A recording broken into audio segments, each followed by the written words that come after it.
Sebuah penjara kedatangan seorang pembunuh. Dengan tato di sekujur tubuhnya yang kekal, ia pun menjadi penghuni baru dalam penjara. Seorang gendut melempar ciuman kepadanya. Yang lain dari ranjang bagian atas juga menatapnya. Mereka seperti sangat menyambut kehadirannya. Petugas patroli pun tertawa mendengar suara mereka. Mereka berdua mencoba melihat suasana di sana. Ternyata si gendut telah tergeletak di lantai. Ia tanpa ragu menatap petugas itu. Mereka tertidur. Ini adalah sebuah penjara ketat yang berisi orang-orang menyeramkan. Setiap dari mereka memiliki tenaga yang begitu kuat. Di pagi hari, ketika Jason sedang sarapan di kantin, seorang berkepala botak datang menghampirinya. Kedua orang yang duduk di sebelahnya pun langsung pergi. Nampaknya sang senior ini membuli dirinya yang masih baru di sana. Orang itu berdiri, mendekati sarapan Jason, lalu meludahinya. Jason berusaha untuk sabar dan tidak mencari masalah. Saat itu juga dari belakangnya muncul seorang keparat lagi. Kau itu yang membunuh istrimu sendiri, ya? Atau terkena kasus pedofilia? Kedua kalimat itu benar-benar membuat Jason emosi. Ternyata istrinya dibunuh oleh pembunuh misterius. Dan ketika ia terbangun, tangannya tengah memegang sebilah pisau. Sudah istrinya meninggal, dia juga harus masuk penjara. Sosok di belakangnya pun tidak berhenti menyindirnya. Jason sudah tidak tahan. Ia mengambil piring sarapannya, lalu menghajar muka mereka. Si botak pun diam-diam meninjunya dari belakang. Tempat makannya pun mulai penyok. Saat itu petugas keamanan membawa senjata lalu mengepung mereka. Dan pria yang mencari gara-gara itu pun babak belur dihajar Jason. Petugas penjara memberitahu bahwa Jason telah memancing keributan. Sebab si botak yang dia hajar barusan adalah senior di penjara itu. Ia pun dibawa ke ruangan kepala lapas, Lisa. Ia mencari Jason karena sebuah tujuan. Ternyata, Jason pernah menjadi seorang pembalap mobil yang handal. Dan penjara itu mengadakan perlombaan mobil maut secara berkala.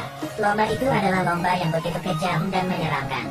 Sedangkan mereka akan mendapat untung yang banyak dari siaran langsung yang diadakan. Juara terakhir lomba ini adalah seorang pria bertopeng yang telah menang 4 kali. Namun ia meragukan pria bertopeng itu di lomba kelima ini. Pria bertopeng itu memiliki kemampuan yang tak terkalahkan. Demi rating dan popularitas, ia meminta Jason untuk menyamar menjadi pria bertopeng itu. Sebagai imbalan, jika ia menang maka ia akan dibebaskan. Demi membuktikan kejadian di balik kematian istrinya, ia pun setuju. 3 orang ini adalah rekannya dalam geng mobil. Mereka memberitahu peraturan perlombaan, bahwa lomba ini terbagi menjadi 3 babak, dan sebisa mungkin agar mengalahkan semua musuh di 2 babak pertama, serta bertahan agar tetap hidup sampai akhir. Barulah di babak ketiga menjadi pertarungan sengit sesungguhnya. Saat itu, sekumpulan orang mendatangi mereka, sebut saja si Meriam. Orang itu berkata bahwa sang pria bertopeng telah meninggal di bawah tangan mereka. Namun mereka tidak tahu bahwa pria bertopeng itu sesungguhnya telah berganti orang. Mereka pun membual dan berkata akan membunuhnya. Setelah mereka pergi, petugas penjara datang membawa beberapa orang pidana. Perhatian Jerry pun tertuju pada gelang yang dipakai orang itu. Ternyata ketika istrinya dibunuh, ia melihat si pembunuh mengenakan gelang yang sama. Ia merasa bahwa kematian istrinya ada hubungannya dengan penjara ini. Ia tak sempat berpikir panjang, dan perlombaan pun dimulai. Sekelompok wanita turun dari mobil. Mereka datang ke penjara itu dengan membawa misi masing-masing. Seorang gadis pun naik ke mobil Jason. Jason pun memberitahu gadis itu bahwa sosok pria bertopeng telah berubah. Ia pun membuka topeng yang ia kenakan. Kamu lebih tampan dari pria sebelumnya. Namun wajahmu akan berubah setelah kecelakaan nanti. Di saat yang sama, Lisa mengamati lomba dari dalam ruangan. Demi menghiasi perlombaan, ia pun dari penjara lain mengundang beberapa wanita seksi untuk menjadi pengawas. Kesembilan mobil di sirkuit mulai memanaskan mesin mereka. Setelah lampu hijau menyala, semua mobil secepat kilat langsung melaju. Terdengar suara gesekan ban di seluruh sirkuit, dan suara mobil yang bersenggolan. Karena pengalamannya menjadi pembalap handal, Jason pun dengan cepat meraih posisi pertama. Namun Lisa masih menganggap enteng lomba ini. Pertarungan dalam lomba ini benar-benar sengit. Mobil Jason ditabrak oleh si Meriam hingga keluar arena balap. Di tengah perlombaan, Lisa membuat pengaturan baru. Aktifkan pedang dan perisai. Setelah mengaktifkan pedang dan perisai, mereka yang melewati tutup lubang jalan bergambar pedang akan mendapat senjata. Yang melewati gambar perisai akan mendapat tameng. Dan yang melewati tengkorak berkesempatan memberi jebakan pada pemain lain. Setelah melintasi gambar pedang, si Meriam mendapat Gatling gun dan menembakinya ke segala arah. Saat itu sebuah mobil melewati simbol tengkorak. memunculkan dua paku raksasa. Mobil di belakang pun menabrak paku itu, dan paku itu mulai meremukkan seisi mobil. Lalu terdengar ledakan yang menggetarkan seisi penjara. Satu mobil telah tereliminasi. Saat itu juga perlombaan menjadi semakin sengit. Mereka tak henti-hentinya melintasi simbol pedang, lalu menembaki musuh mereka dengan senjata grappling. Mobil yang melintasi simbol perisai dapat melepaskan minyak serta paku. Paku tersebut akan mengempeskan ban mobil, membuat mobil itu hancur terguling, dan terakhir menembakinya dengan misil. Mobil kedua pun tereliminasi. Saat itu jumlah penonton telah mencapai 46 juta orang. Mobil Jason pun akhirnya melintasi simbol perisai. Muncul perisai di bagian belakang mobilnya. Perisai itu ditembaki hingga berlubang. Jika diserang terus, maka perisai itu menjadi tidak berguna lagi.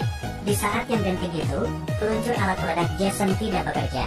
Ia pun menyuruh si wanita untuk mencabut alat di atas pahanya, dan melepas secara manual alat peledak itu.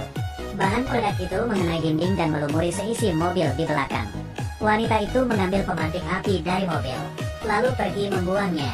Mobil yang terbakar itu pun ditabrak oleh mobil lain di belakangnya. Mantap! Namun saat itu juga seorang pebalap di sebelah memberinya sebuah isyarat. Jerry pun tercengang, karena gestur itu merupakan gestur yang sama yang dilakukan oleh pembunuh istrinya. Ternyata pembunuh istrinya berada di penjara yang sama dengannya. Semua merupakan pengaturan dari Lisa. Tersisa 6 pebalap yang masih bertahan hidup. Jason pun memutuskan untuk tidak mengikuti lomba selanjutnya. Tak disangka, Lisa malah mengeluarkan foto putrinya Jason. Ia pun mau tidak mau harus melanjutkan pertandingan itu. Babak kedua pun dimulai. Namun Jason kali ini sengaja memperlambat mobilnya. Dia bertanya pada si wanita mengapa senjata di mobilnya bisa rusak. Apakah pria bertopeng sebelumnya mati di tangannya si meriam? Ternyata wanita itu telah menandatangani sebuah perjanjian dengannya, di mana jika ia bisa merusak senjata Jason, ia akan dibebaskan. Dan alat yang rusak kemarin merupakan ulah darinya. Tujuannya agar Jason tidak lanjut ke babak berikutnya. Kejujurannya membuat mereka berdua menjadi saling akrab. Jason pun menginjak dalam-dalam pedal gasnya, mencoba menghabisi pembunuh istrinya itu. Ia pun mengejar mobil orang itu dan menembakinya dengan gila. Keduanya pun saling baku tembak. Senjata mereka terlalu ganas. Jason membelokkan mobilnya dan melepaskan asap hitam. Mobil si pembunuh itu pun menabrak pembatas beton. Dia membuka pintu mobil lalu menghantam si pembunuh itu. Kau tidak boleh berhenti, dan kau tidak boleh turun dari mobil. Jason tidak peduli dan segera turun, memegang leher pria itu, dan menghancurkannya dengan sekali putaran. Pandangannya tertuju pada CCTV, menatap dengan penuh kekejaman. Lisa pun tidak terima ada yang melanggar peraturannya. Keluarkan kendaraan perang. Sebuah kereta besar pun bergerak keluar. Sementara itu rekan si Meriam mulai cerewet. Ia pun menendang rekannya itu keluar dari mobil. Kereta perang itu pun memasuki arena balapan. Mesin pun di atas kereta itu bisa menembak sebanyak 2000 peluru tiap detiknya. Seketika semua mobil di sana habis ditembak sampai tak berbentuk. Rudal yang ditembak kereta itu dapat membakar habis sebuah mobil dalam sekejap. Ini bukanlah arena balap, tapi sebuah medan perang. Sampai akhirnya tersisalah 2 mobil di arena, yaitu mobil Jason dan mobil si Meriam. Mereka berdua menembaki kereta itu dari depan hingga menutupi pandangan pengendaranya. Mereka pun melewati simbol tengkorak, dan kereta itu pun tertancap di paku raksasa. Api ledakan pun membumbung tinggi ke langit. Lisa sangat geram. Semua orang di dalam penjara menyambut mereka berdua. Baru pertama kali ada orang yang berhasil mengalahkan semua kekuatan dari Lisa. Jason dan si Meriam pun berteman sejak itu. Besoknya Lisa pun berniat untuk menghabisi Jason. Namun petugasnya berkata itu akan berefek buruk pada acara balap kali ini. Jangan bodoh, pria bertopeng itu tidak akan mati. Dia diam-diam mengirim orang untuk mencabut alat anti ledakan di mobil Jason. Babak terakhir pun dimulai. Sekarang hanya tersisa sang pria bertopeng dan si Meriam. Malam ini hanya ada satu orang yang keluar hidup-hidup dari arena. Keduanya mobil itu langsung berlari hingga mencapai kecepatan 160 km per jam. Si Meriam dari belakang mulai menembaki Jason dengan gatling gunnya. Jason pun menginjak simbol perisai, namun senjata di mobilnya tak berfungsi. Tentu saja ini merupakan ulah dari Lisa. Mobil di belakangnya itu terus menembak mobilnya bertubi-tubi. Pelat besi di mobil Jason sedikit lagi akan hancur. Ia pun memutuskan untuk melepaskan pelat besi di mobilnya itu. Apa? Lakukan saja. Pelat besi itu dicabut dan terlempar ke belakang. Tentu saja si Meriam sudah siap menghindar. Ia pun menyiapkan senjata terakhirnya. Si Meriam melepas rudal di mobilnya. Dan Jason pun menghindar. Tembok penjara itu pun hancur ditembak rudal si Meriam. Hal itu membuat Lisa termangu. Ternyata mereka berdua bekerja sama untuk bebas dari penjara itu. Mereka pun saling menatap dan tersenyum karena strategi mereka berhasil. Lisa pun dengan geramnya langsung mematikan siaran dan mematikan semua senjata yang ada di mobil mereka. Dan ia pun menekan tombol peledak. Namun bom itu ternyata telah dijinakkan sebelumnya. Ia pun mengirim pasukan dalam jumlah yang besar untuk mengepung mereka berdua. Jason dan si Meriam sepakat untuk berpisah jalur agar memecah musuh di belakangnya. Namun Lisa benar-benar tidak ingin agar Jason bebas begitu saja. Si wanita pun berkata pada Jason bahwa dia akan tetap di mobil untuk mengalihkan perhatian pasukan itu. Karena ia telah menandatangani perjanjian, sehingga penjara sudah pasti akan membebaskannya. Jason pun segera keluar dari mobil. Beruntung dirinya tidak terluka saat melompat. Seketika Jason terdiam. Mobil pun diambil alih. Si wanita memakai topeng dan berdiri di atas mobil. Rating dari siaran Lisa pun berhasil memecahkan rekor. Dan ia pun mendapat sebuah hadiah berupa sebuah bom. Sekali pencet, si kepala penjara itu pun meledak tak bersisa. Jason dan si Meriam pun membangun sebuah pabrik mobil. Sebuah mobil masuk ke pekarangannya. Turunlah seorang wanita yang selama ini menemaninya berlomba. Mereka bertiga hidup harmonis. Film ini benar-benar menakjubkan. Demi meningkatkan rating, seseorang harus rela dituduh masuk penjara. Film Literace ini akan berlanjut pada seri berikutnya. Bagi yang suka, jangan lupa follow ya.